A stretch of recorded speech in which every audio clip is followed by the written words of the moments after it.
What if Bloodborne was a Metroidvania? How would the world design change? What abilities would the hunter acquire, and how would those abilities be used for exploration and combat?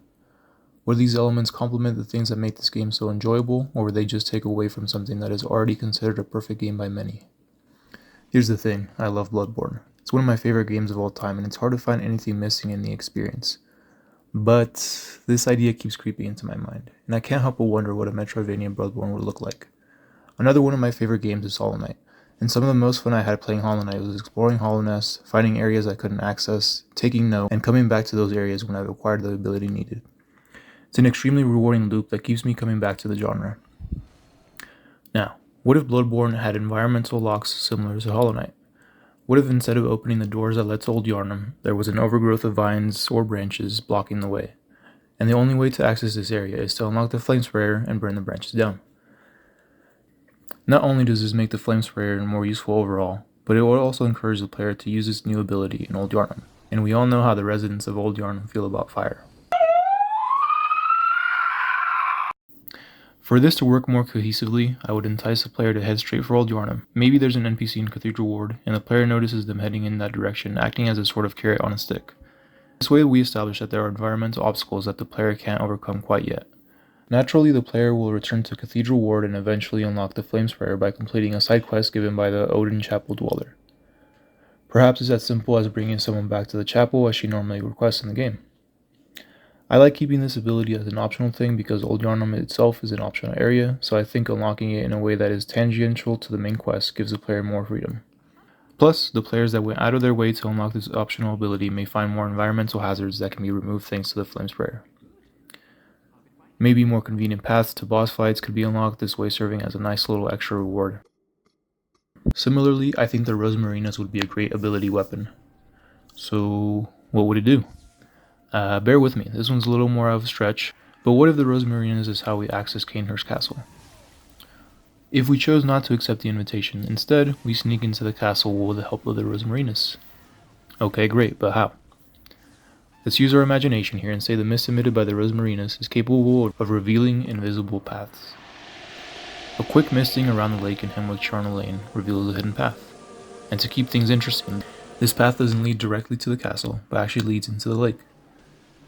Eventually, we find ourselves in some sort of sewer system that connects to the castle.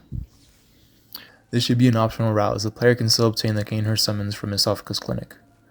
Nonetheless, a route that rewards the player with a new ability, which can also be used to reveal invisible loot, doors, and smaller paths.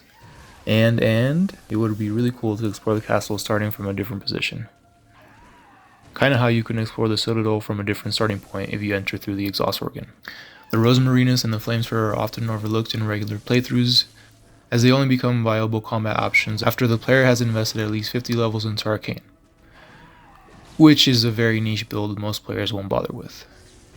Giving these weapons extra abilities I believe would complement the overall experience of the game in a way that might even convince some players to try playstyles they aren't as familiar with. Alright, but what about abilities tied to main progression? Let's turn the Augur of Ebrietas into a short-range grappling hook ability. It will maintain its regular use during combat, maybe even granting it the ability to bring in smaller foes with its tentacles. On top of that, it will be used in exploration. Admittedly, this ability would require some major changes to the world design in order to be truly useful for progression of the main story. So rather than tear down the foundation we have, it might be best to incorporate this ability into what works already. For example, all the lifts in Murgo's Loft could be replaced with grapple points. Rather than wait around for the lift to make its way down, there could be a hook/rail mechanism on the wall that shoots you up to the next floor. And of course, these hooks can be found throughout the game world, giving the player access to little nooks with small but fun rewards like bolt paper or rare blood gems. Time for some passive abilities, and I know just where to start. Miyazaki loves his swamp levels. They're pretty much required in any Souls game. But wouldn't it be nice to unlock something special for braving through the filth, decay, and whatever these monstrosities are? This is a Metroidvania now, so let's do as most modern Metroidvanias do, and take inspiration from the games that started it all. In the Metroid series, Samus unlocks the Varia suit, which allows her to explore areas of extreme heat. We can also find a similar ability in Hollow Knight, where upon obtaining Isma's Tear, the knight becomes invulnerable to acid. So let's say we make it through the Nightmare Frontier and defeat the amygdala. You notice the severed head of the amygdala nearby. A cutscene plays as the player approaches the head, and in it we see our hunter crawling into the amygdala's head, and comes out one of the holes covered in amygdala brain juice. Not pretty, not the most elegant way to gain a new ability, but it's well worth it when we realize the goop coating your body will protect you from poison. The cherry on top is if the player decides to revisit the swamp area of the frontier, they'll find a deep pool of sludge. Without our new ability, the hunter is instantly killed. With it, we sink deep down into this pool and find ourselves in the home of the Grandmother Winter Lantern. Defeating this boss rewards us with every Winter Lantern in the game being killed, making our lives a little more convenient as we proceed to explore the Nightmare of Mensis area. A fitting reward, as these things are a huge pain to deal with, and I imagine many players would be happy to take this route in order to rid themselves of these creatures. Ooh, let's add a Shade Cloak. It'll work almost one-to-one with the Hollow Knight version. You can dash through enemies, it has a cooldown with a little visual cue to let you know when it's ready, dash through enemy attacks while rallied to regain health, dashing through enemies when they're staggered grants insight just as a little tool for farming insight. We can even make it mandatory for accessing Murgo's wet earth with some sort of black fog blocking the entrance. And what if on our way to that fight we come across traps coated in this black fog, giving us a proper semi-platforming section.